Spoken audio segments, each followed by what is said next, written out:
Bonjour à tous, je continue à vous partager des extraits du livre du cardinal Ratzinger, Foi, vérité, tolérance. Religion, vérité et salut.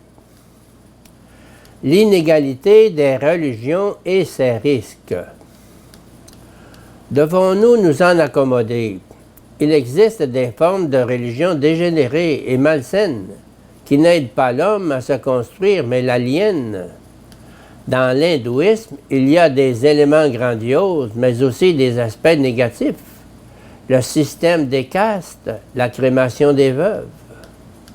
Même l'islam, avec toute la grandeur qu'il propose, est toujours exposé à perdre son équilibre, à céder à la violence et à laisser la religion dévier vers l'extériorité et le ritualisme. Le fait religieux nécessite un discernement. Le relativisme est dangereux pour l'homme, pris individuellement ou comme membre de la société. Le refus de la vérité ne sauve pas l'homme. La conscience est l'aptitude de l'homme à la vérité. L'unité de l'homme repose sur la conscience. Saint Paul eut l'audace d'affirmer la capacité qu'ont tous les hommes à entendre la voix de leur conscience. La question du salut se détache alors de la connaissance et de la dépendance à la Torah. Elle se situe sur le plan de l'exigence universelle de la conscience, où parle le Dieu unique, disant à chacun l'essentiel de la Torah.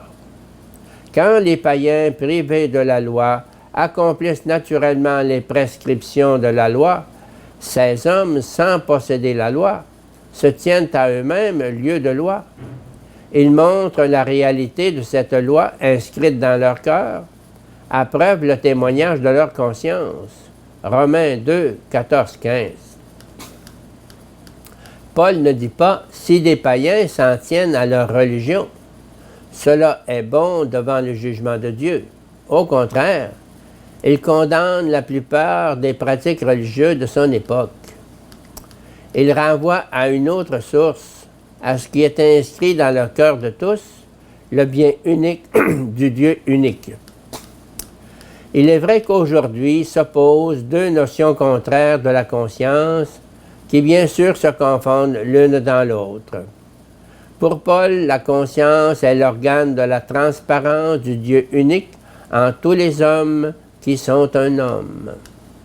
Aujourd'hui, au contraire, la conscience apparaît comme l'expression du caractère absolu du sujet, au-dessus duquel il ne saurait plus y avoir en matière de morale aucune autre instance. Le bien en tant que tel n'est pas perceptible.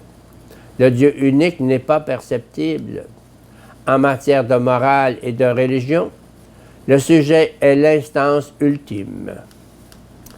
C'est logique si la vérité comme telle est insuffisante. Ainsi, la conception actuelle de la conscience consacre le relativisme, l'impossibilité d'avoir des mesures morales et religieuses universelles, alors qu'au contraire, elle avait été pour Paul et la tradition chrétienne l'instrument de l'unité de l'homme et de la perception de Dieu, de l'obligation universelle à un seul et même bien. Qu'il y ait eu et qu'il y ait encore de saints païens vient de ce que partout et de tout temps, même de façon laborieuse et fragmentaire, le jugement du cœur est imperceptible.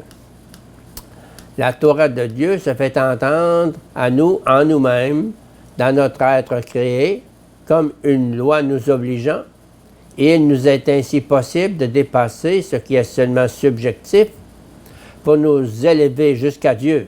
Là est le salut.